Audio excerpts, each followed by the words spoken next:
of soul-making. Almighty God has placed into our hands, think of it, the power to make ourselves saints or devils. It is up to us.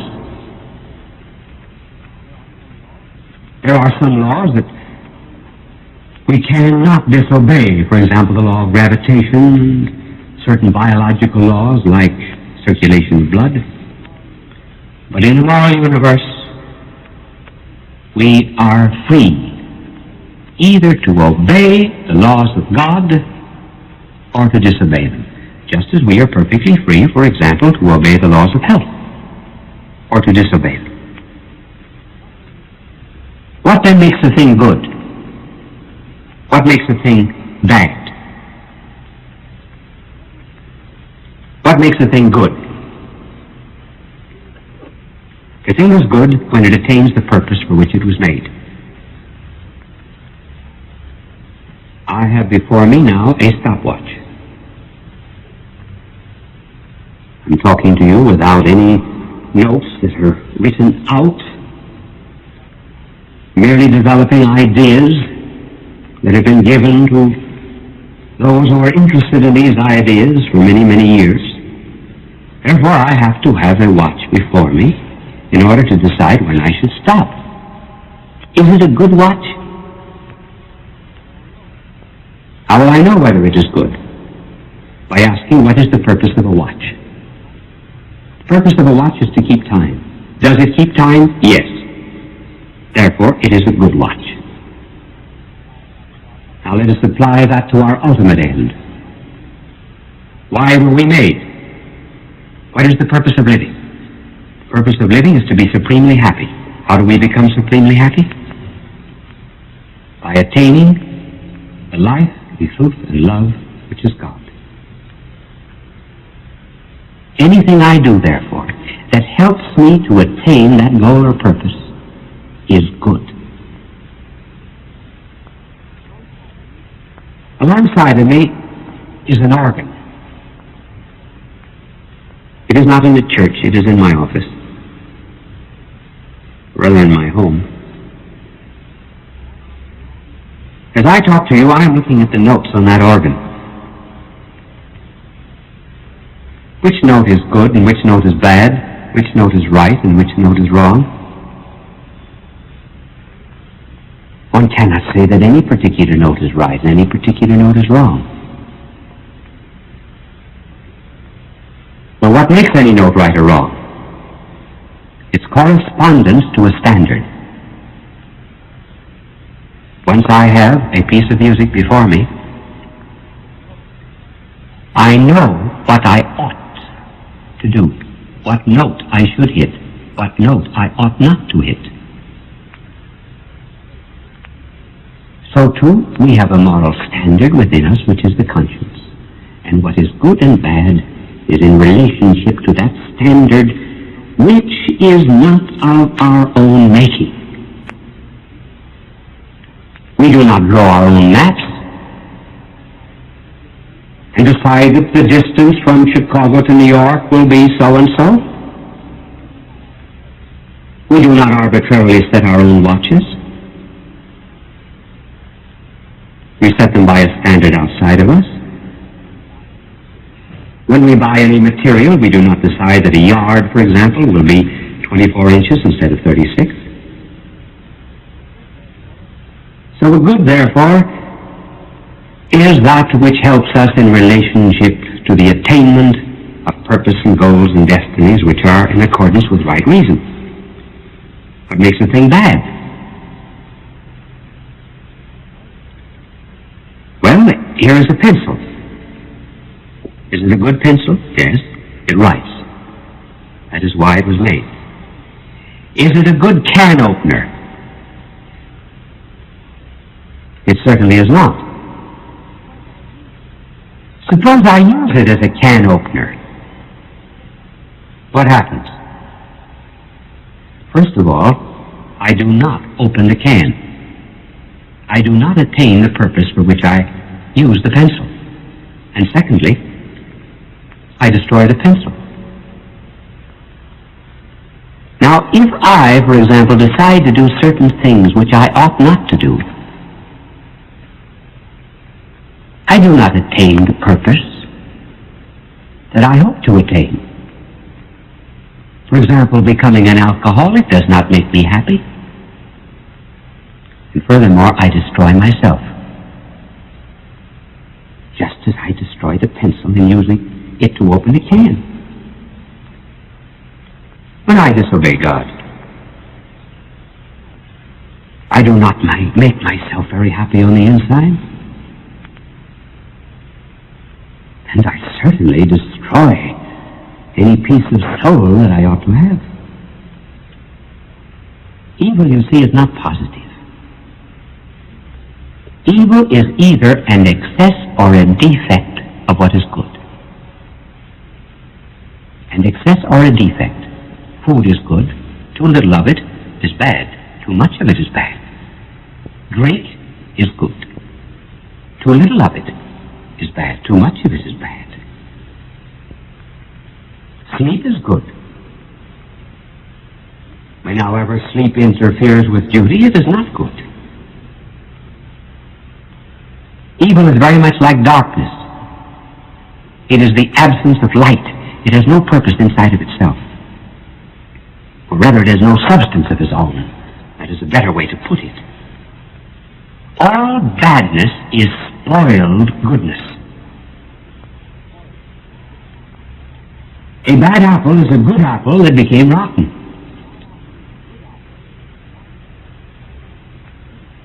Because evil has no capital of its own, it is a parasite on goodness.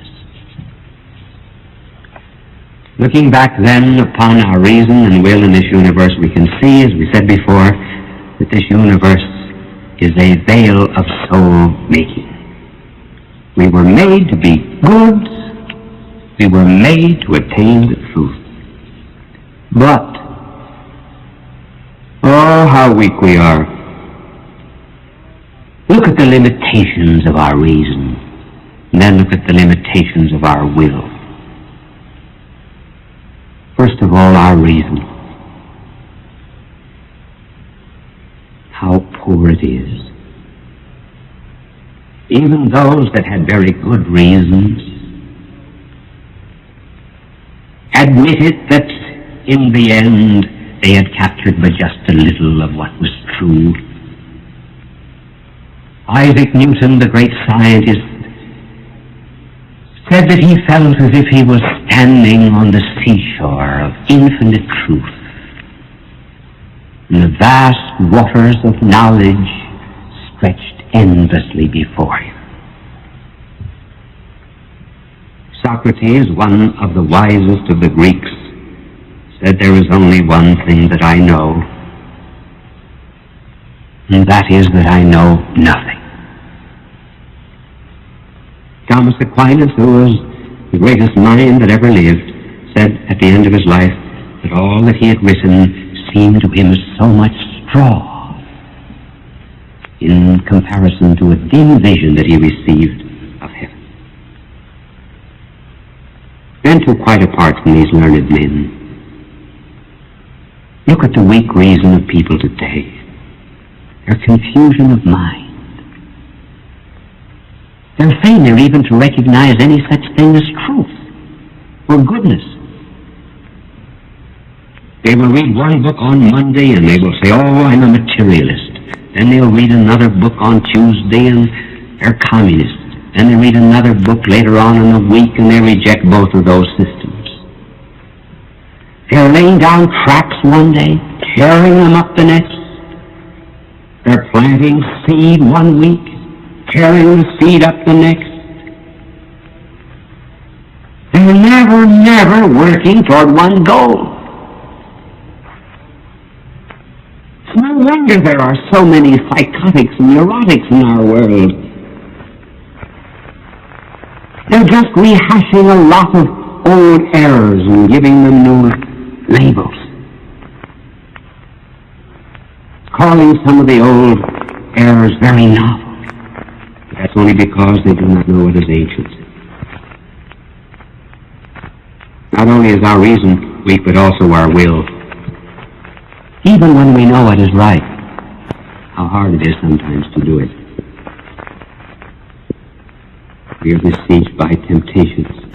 We often feel very much like Gacy. He said that he often wondered why he was one man, because he felt there was enough evil in him and goodness to make both a rogue and a gentleman.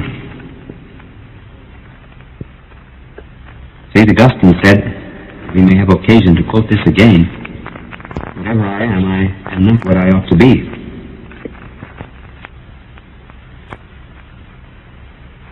Looking back, therefore, on what we are, we have to admit that our reason is weak. Our will is feeble. Our mind is dark. Our will is lame. We need help. We need more truth for our mind. We need more love and goodness for our will. Where are we going to get it? Could God give it to us? Oh, certainly God could give it to us, not because we are worthy, because rather it seems that it would be in keeping with His goodness to tell us something and to give us added power. And furthermore, we are teachable, we have minds. God could certainly give us new truths. Our nature is constantly receiving invisible forces. We would not have flowers and trees if there were no sun communicating light that we do not see. It is only that by which we see. So God might send either a visible or an invisible force to illumine us. And then also He could strengthen our will. And that certainly we need. We cannot lift ourselves by the lobes of our ears. Our aspirations are too weak. You look at the resolutions we take on New Year's and break. We need power. And that power has got to come from the outside. An electric light bulb is useless unless power is supplied from without. We have a stomach, but we need food from the outside. We have ears, but we need sound from the outside. Well, very well, then God might indeed illumine our reason, but how would we know it? Suppose there was such a thing as revelation. Could we tell? Certainly there are many who make claims to be messengers from God. Reason has to set up certain standards, even before there is any revelation. We just simply cannot allow some man to come upon the stage of history and say, listen to me, I am from God. Or I had a revelation. I once received a telegram from someone, and the telegram read, report to Port 53, New York Harbor, to receive illumination from the Holy Spirit. Well, I'm very sure that individual who sent it, whoever he was, believed that he had a revelation, but we cannot accept the revelation of any individual who claims merely that he has one. We cannot accept, for example, someone who says, I've got a book here, an angel wrote it for me. Why, this world of ours will be filled with crackpots. If Skyjack came to this country from Mars, we would say, show me your passport. How do I know you are from Mars? So too, if anyone is coming from God with a revelation for our reason and the strength for our will, reason is going to impose certain tests, and these tests are three. And they're tests that can be verified by reason and by history. First, whoever comes should be pre-announced. Two, he should work miracles in attestation of the fact that he is a messenger. Third, nothing that he ever teaches or reveals to us should be contrary to human reason, though it may be above it. Those are three tests. That's a standard. That's a measuring rod. First we say, anyone who comes should be pre-announced. After all, brides pre-announce their wedding. Automobile manufacturers tell us when a new model would appear, and if God is going to send someone to this earth, certainly the least that God can do is to let us know, I'm sending someone. That will do away with this idea of any individual suddenly appearing upon the stage of history and saying, I am God, or I have a message from God. A pre-announcement test will therefore be the test of prophecy. And secondly, there will be another test, namely miracles. He who comes ought to be able to do marvels or signs to authenticate his message. Not so much. You see, in order to do things that would excite our wonder, make us say, oh, but rather, miracles that would prove that God was with you. And then thirdly, certainly anyone who comes to this earth must never in his teaching contradict human reason. We may indeed have, mysteries revealed to us that are above our reason. But they can never be contrary. For example, if anyone comes and teaches immorality, or that the soul is not immortal, well, we would know such a person could not come from God, because statements of this kind are contrary to reason. Looking back, then, we have three measuring rods or tests, designed by reason, applicable to history. Now, line up all the claimants that come from God according to their words. March them up. Line them up. Stand there, one by one. Let us say to them, we are going to judge you. Buddha, Confucius, Laozi, Mohammed, Marx, Brahmins, witch doctors, Hindu philosophers, university professors, Eddy, Heidegger, anyone you please, and the founder of the latest cult in New York or Los Angeles. Stand there. We want to ask you questions. First, and we're just going to use one test in this lesson. Were you ever pre-announced? Any one of you? Answer. Buddha? Did anyone ever know that you were coming to this earth? Confucius. Was the place of your birth prophesied? Socrates. Did anyone foretell that you would die of hemlock juice? Mohammed. Was there ever an ancient tradition that you would be born among a certain people? Was there ever a description as to how you would die? Did any one of your mothers know that you were coming? Is there a single one of you that can point to an historical record in which it was foretold where you would live, where you would die, how you would die, what would be your character, the manner of your teaching, the kind of enemies that you would provoke and evoke by the dignity of teaching? Answer me. Is there no one that can step out? Up to this moment, you see, we have not regarded Christ as any different from any other messenger from God. Now one steps out of the ranks. What is your name? My name is Jesus Christ. Were you ever pre-announced? Are there any historical records long before your coming describing the details of your existence? Are there documents attesting to the work that you would do and the purpose of your coming?